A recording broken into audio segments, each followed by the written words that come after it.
L-ikbar investiment soċjali huwa fiċ-Children's Allowance illi minnu se benefikaw 42,000 familja li bejnietom għandhom 62,600 tifel u tifla ta' inqas minn 16 sena. Kollox dan jammonta l 18.4 miljun euro u jkopri ħlas għall-ewwel kwart tas-sena d-dieħla.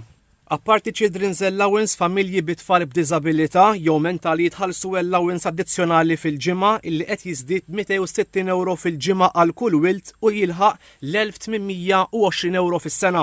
Madwar 2370 familja bi 3900 wild huma intitolati għal din l-allowance illi għalija twessaw il-parametri tal-eliġibilità sabiex jinkludu kundizzjonijiet ġodda ta' diżabilità bħall-awtiżmu u l-ADHD.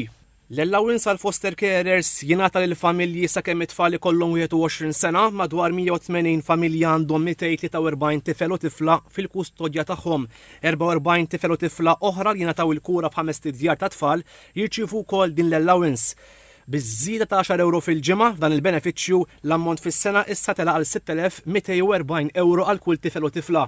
L-allowance supplementari jitħallas lil familji li m'għandhomx tfal ta' inqas minn 16 sena, koppju persuni bidħul baxx sabiex jgħinhom ilaħqu iktar mal-ħajja.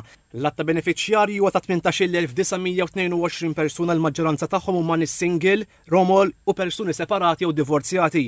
Din is-sena iktar koppji se jkollhom l-opportunità li benefikaw minn dan il-benefiċċju għal fatt li l-limitu ta' dħul twessa biktar minn 2,200 euro għal 18,000 euro.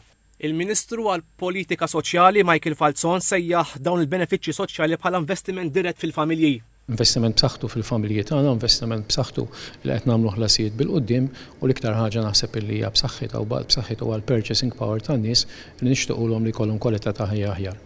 Fil-preżentazzjoni li saret mis-Segretarju Permanenti fil-Ministeru għal Politika Soċjali Mark Mussu intqal li fiċ-Children's Allowance u supplements ta' tfal żdied minn kważi 42 miljun euro fl-2013 għal kważi 65 miljun euro din is-sena.